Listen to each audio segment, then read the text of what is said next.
Subscription payments are the bread and butter of an React application. It's how you start generating your revenue. In a well-implemented system, users need to first be able to charge or cancel their plans, and secondly, undergo a trial phase to see if they would even like to pay for premium features. Typically, it's a hassle to set these up. In this video, we'll go through all the steps required to build a complete subscription payment using Stripe, Express, React, and MongoDB. So first, we need to concern on these things, in which we'll be saving the customer billing data in our MongoDB database, and we're going to be displaying an account dashboard view for the users who are subscribing to our page, and also we're going to be setting up a Stripe Webhook to receive events from the Stripe dashboard.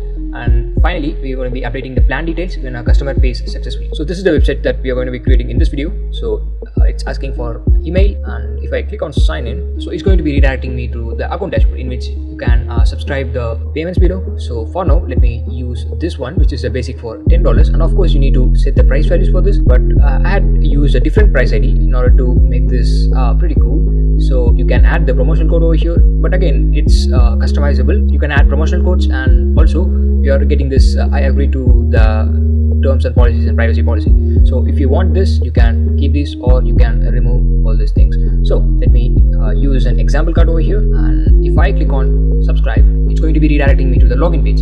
So if I log in with my account, which is demo@user.in, it's going to be pull me up to my account dashboard. It says that you are currently on the basic plan and the trial is inactive. The plan will end on November 2, which is again it's 1 month. So I got this none page, which is unauthorized page, and I have this basic page in which the users can view or see your content because they had subscribed to the basic plan, right? And if I click on the pro version, it's going to be an unauthorized page. So that's it. In this video, we're going to be building up this subscription website using MERN stack. So without any further ado, let's get started.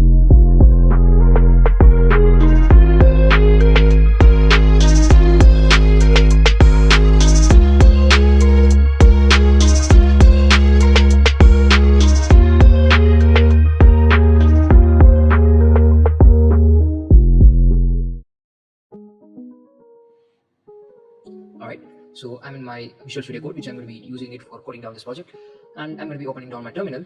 So first, what I'm going to do is I'm going to be creating a server in which we're going to be loading MongoDB to that server, and we're going to be creating the app, and also we're going to be linking down our app to our MongoDB server. So first, let's write some code. So first, let's create our package.json file. So for that, let's type npm init-y, which generally ignores all the questions. And now we have our package.json file over here. So it's empty, right? So we want the dependencies to be installed. So for that, let's run down our couple of dependencies, which is Stripe dependency and the Express and .env, body phraser, cookie phraser, EJS, Express session, memory store, Mongoose, and the node mod. And I'm going to be installing all these dependencies in one go, and it will take a couple of seconds to install. So let's get down to the scripts. As you can see that I have this weird script. So let's erase this. Let's use another script called let's start. We need to start the server, right? So for that I'll use start. So we're going to be running down our node mod app.js file. So let's create an app.js file over here. So we're going to be running this app.js file, and I'm going to be creating a lint. So for that, we're going to be installing down our dev dependency, which is npm I standard.dev. So it's going to be npm I standard, and I'm going to be saving it in our development dependency, which is the dev dependency. So let's hit enter, and we're going to be loading down our lint file. So it's going to be lint standard, and we're going to be loading lint fix to standard fix, and make sure that it's inside the double quotes. Once you are done with that, let's close down this terminal and make sure to serve all these files. Alright, so we have our own package.json file over here, which says that we have imported all the dependencies, and we have our own project name, so we can customize this as well. So for now, let's head over to the app.js file. So over here, what we're going to do is so we're going to be loading down a Mongoose file, which is a MongoDB database file. So for that, let's create a folder called source, and we're going to be creating another folder called connect, and we're going to be creating a file which is mongodb.js. So over here, what we're going to do is we're going to be creating a constant variable called Mongoose, which is going to be require Mongoose, and it's going to be Mongoose dot promise. It's going to be Mongoose dot promise, which is equal to global dot promise, and we're going to be creating a constant database inside which we will be entering down our database. But for that, let's create an env file in our local storage. Before that, we need to create an git ignore file in order to ignore all these files which you are creating right now. So let's create a git ignore file, and let's ignore load modules and .env file. Yeah, and alright, and inside env file, what we're going to do is that we're going to be importing down our MongoDB file to our local server, and this is a default server port which we're going to be using it in our local server, and we're going to be importing this MongoDB to our this premises, which is process.env.mongoose. It's going to be MongoDB, right? So let's copy this thing, and we're going to be pasting it over here, and make sure to enter it in capital letters, because it will show you an error if you enter that in the wrong case. Okay, so we're going to be connecting down our database. So for that, let's use mongoose.connect to our database, and we're going to be throwing down two boolean values, which is use unified topology to true and use new parser to true. And what we're going to do is that we're going to be displaying that if it works, we're going to be displaying that it's going to be MongoDB server is working, and if it's not working, then we're going to be showing that to the user. So for that, I'm going to be creating a few couple of functions in which I'm going to be displaying that if it's connected, then Mongoose is connected, and if it throws an error, then I'm going to be showing that it throws an error. And once the MongoDB is closed, then we're going to be displaying that as well. So that's it for this MongoDB.js file. Let's head over to the server, and we're going to be importing down our .env and .env file, and we're going to be importing down our Mongoose, which is the MongoDB file, to our app.js file, which is our server, and we have this body.phaser from our dependency, and we have this express from our dependency as well, and also we have this session from our dependency, and we have this memory store from our dependencies. And now what we're going to do is that we're going to be creating an user service. So for that, let me create a constant variable called user service. Now what I'm going to do is that I'm going to be creating another folder called user.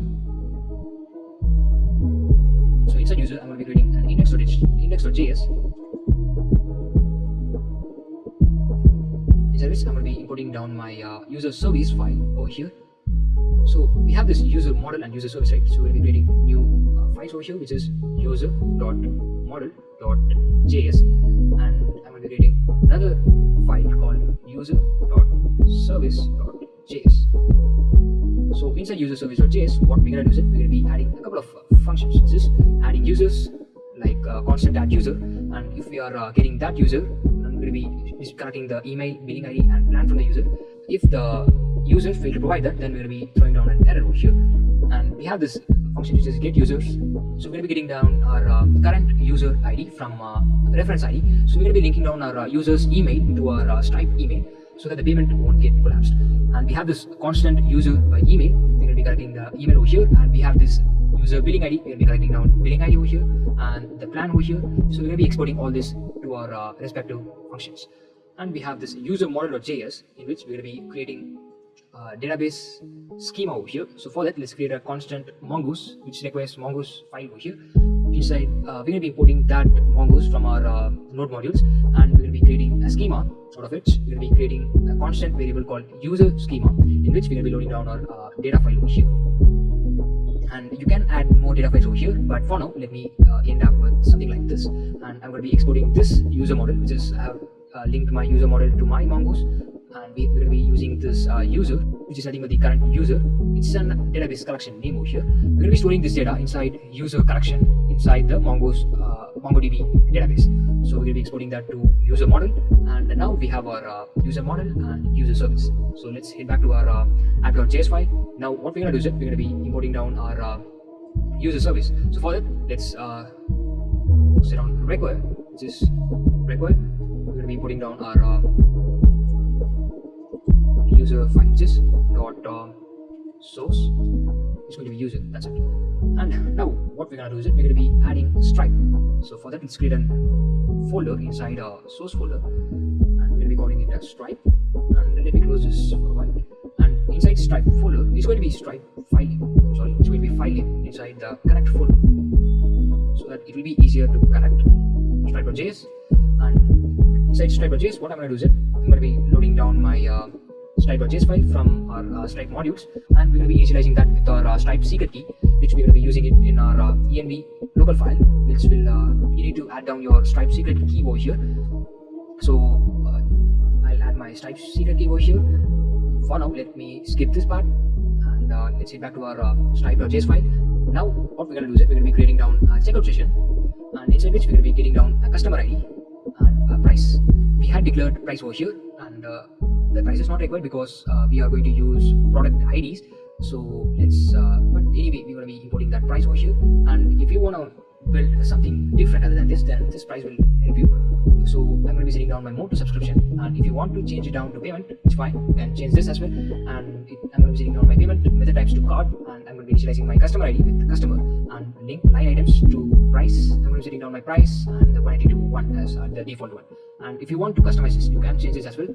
And right here I've added a couple of lines, which is consent collection, terms of service required. So in this line, what I'm saying is that I need the user to agree with my terms and conditions. So if you don't need that, then you can remove this line.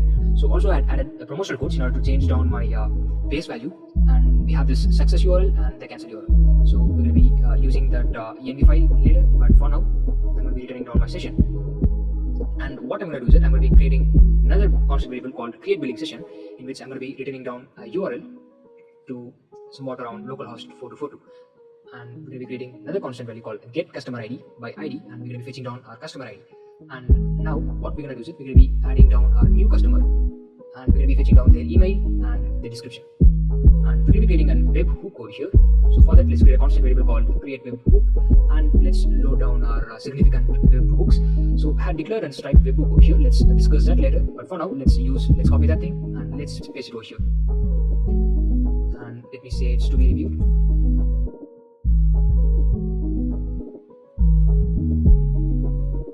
And I'm going to be exporting all these modules.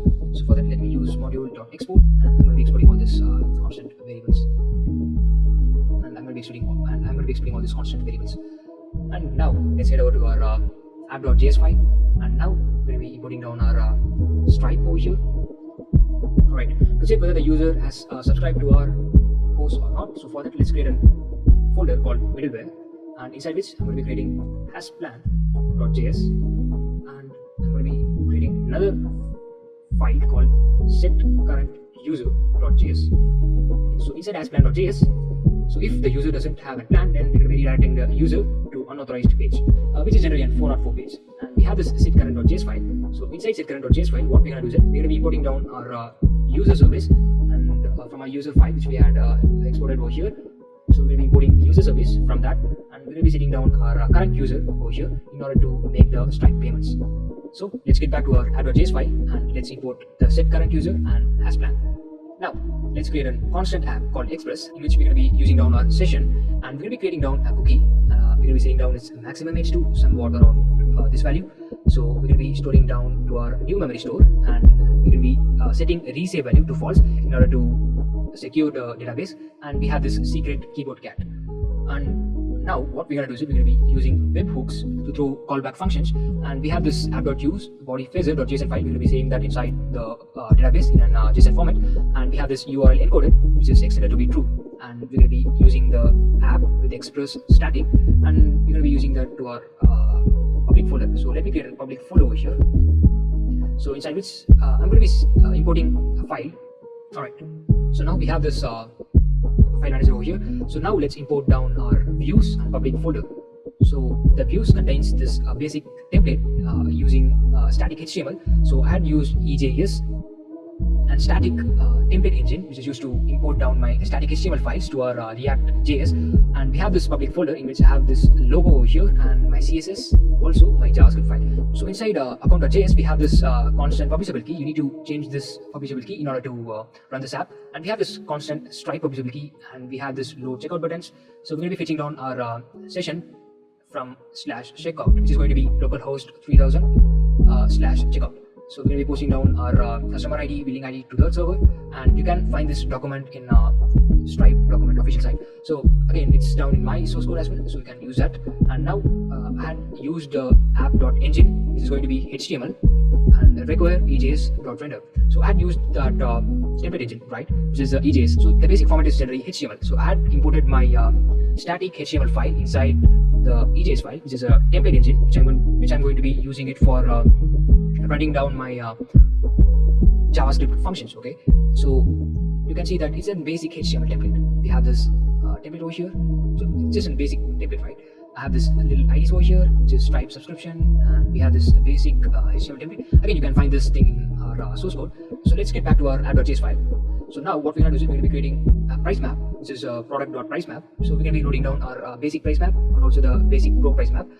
Let's use that two values in our env file. So let's get to that later. But now again, let's let's get down different requests. Right. So for that, let's use app.get in order to get down our endpoint API, which is going to be none. If has plan, if the user doesn't have a plan, then we'll be fetching down /none. And if the user has basic plan, then we'll be fetching down our endpoint to /basic, which is going to be renting down our basic.ejs file over here. And now, if the user has a pro subscription, then we're going to be loading down our pro endpoint, which has an template of pro.ejs. And finally, if the login is successful, then we're going to be loading down our index.ejs, and in home page we're going to be returning down our login.ejs file. So then what we're going to do is that we're going to be fetching down the account details after the login, and we're going to be posting that to our server using app.post. And we have this inside posting, we're going to be posting down our email, and we're going to be displaying that in our console.log to check whether it's working or not. And again, you can customize this as well. So let's declare an if condition.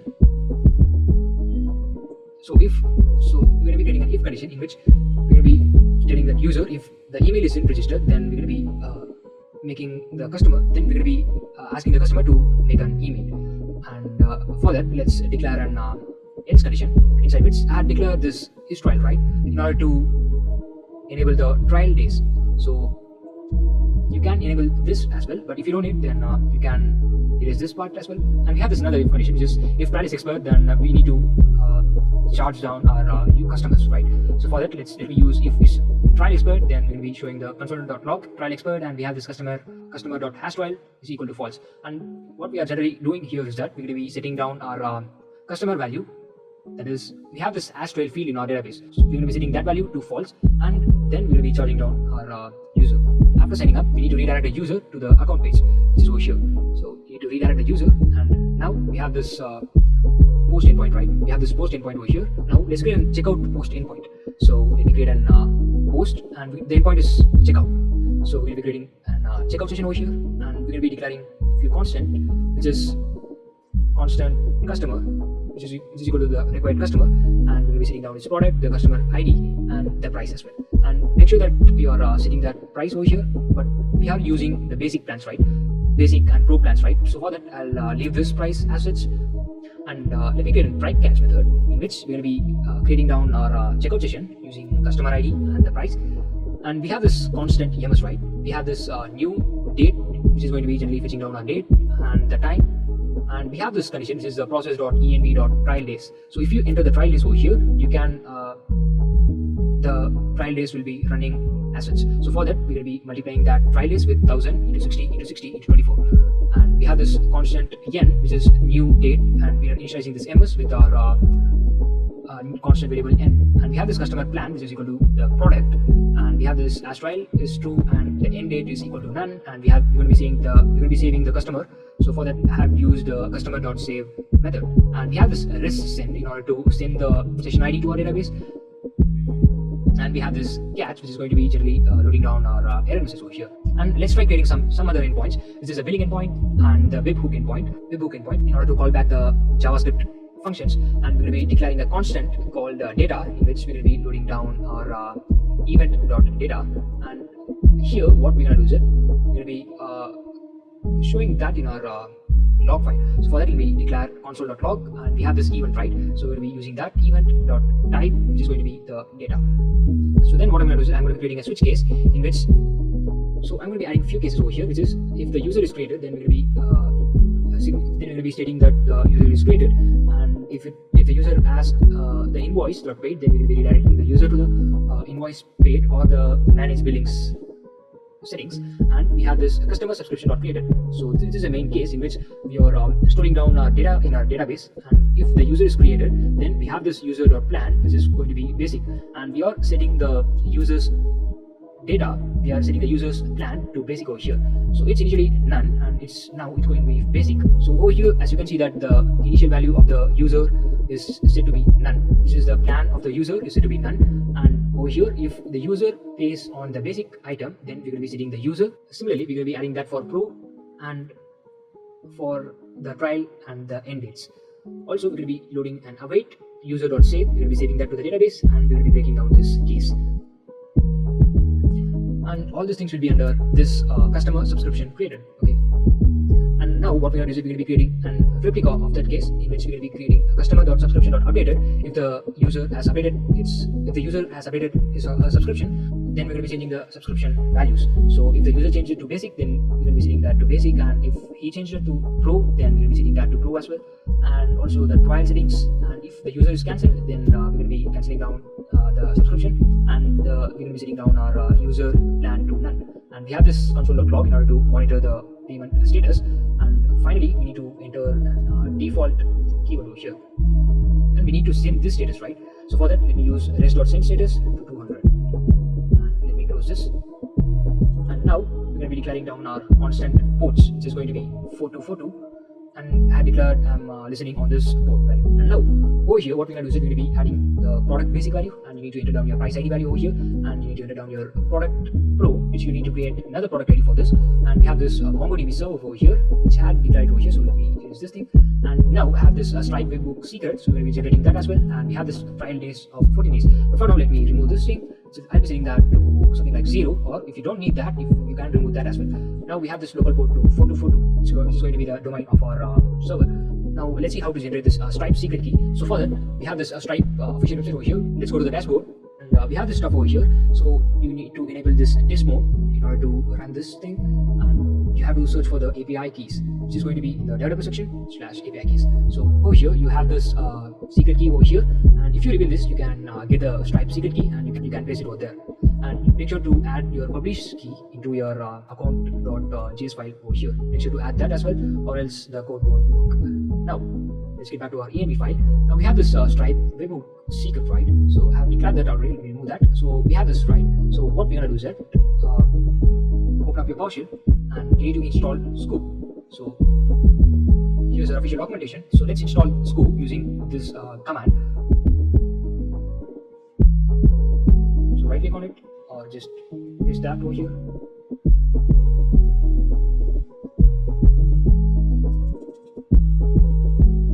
Paste that over here and hit enter. Now it will start loading, and it should install the Scoop values over here. Now what you have to do is that you need to note down your Stripe client value over here. So for that, let me run a command called Scoop bucket and add Stripe to this value. So then hit enter, and probably it should work. And since I had installed it already, I'm getting this kind of warning message over here. But again, there's no issue with that. So let's install Stripe using Scoop. Scoop install Stripe. The Scoop is going to install the Stripe into your device.